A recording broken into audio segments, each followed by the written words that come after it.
Beralih ke persoalan infrastruktur, pemirsa, pembangunan Jalan Soekarno-Hatta saat ini hampir rampung, di mana perbaikan jalan ini ditargetkan akan selesai pada akhir tahun 2022.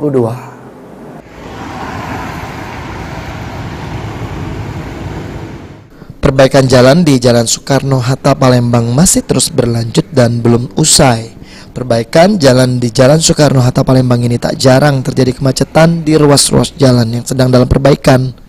Perbaikan di Jalan Soekarno-Hatta Palembang dilakukan per spot agar tidak terjadi kemacetan yang parah.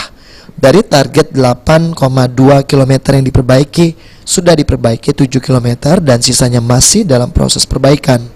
Masih ada pengerjaan di beberapa spot atau titik seperti kurang lebih 1 km sebelum simpang alang-alang lebar dan 500 meter sesudah simpang alang-alang lebar.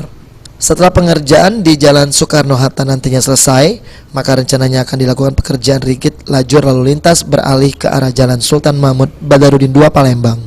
Aprian, Topal TV.